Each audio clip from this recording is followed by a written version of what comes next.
একবার একটা বাঘের গলায় একটা হাড় ফুটেছিল। এজন্য বাঘের গলায় খুব যন্ত্রণা হয়েছিল। যন্ত্রণায় অস্থির হয়ে বাঘ বনের মধ্যে ছোটাছুটি করতে লাগলো। যে প্রাণীর সঙ্গে তার দেখা হয় তাকেই সে বলে, ভাই হে, আমার গলা থেকে হাড়টা বার করে দাও না। কিন্তু কেউ রাজি হয় না। অবশেষে বাঘ একটা বকের কাছে গিয়ে বলল, তুমি যদি আমার গলা থেকে হাড়টা বের করে দাও, তবে তোমায় পুরস্কার দেব। পুরস্কারের লোভে বক রাজি হলো।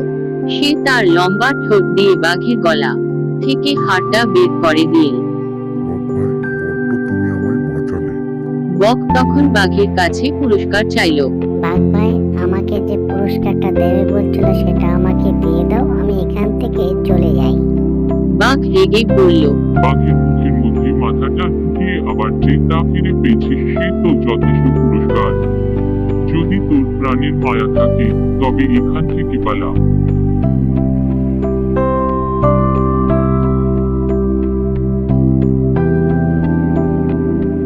নীতি কথা, গোষ্ঠীর কথা বিশ্বাস করতে নেই।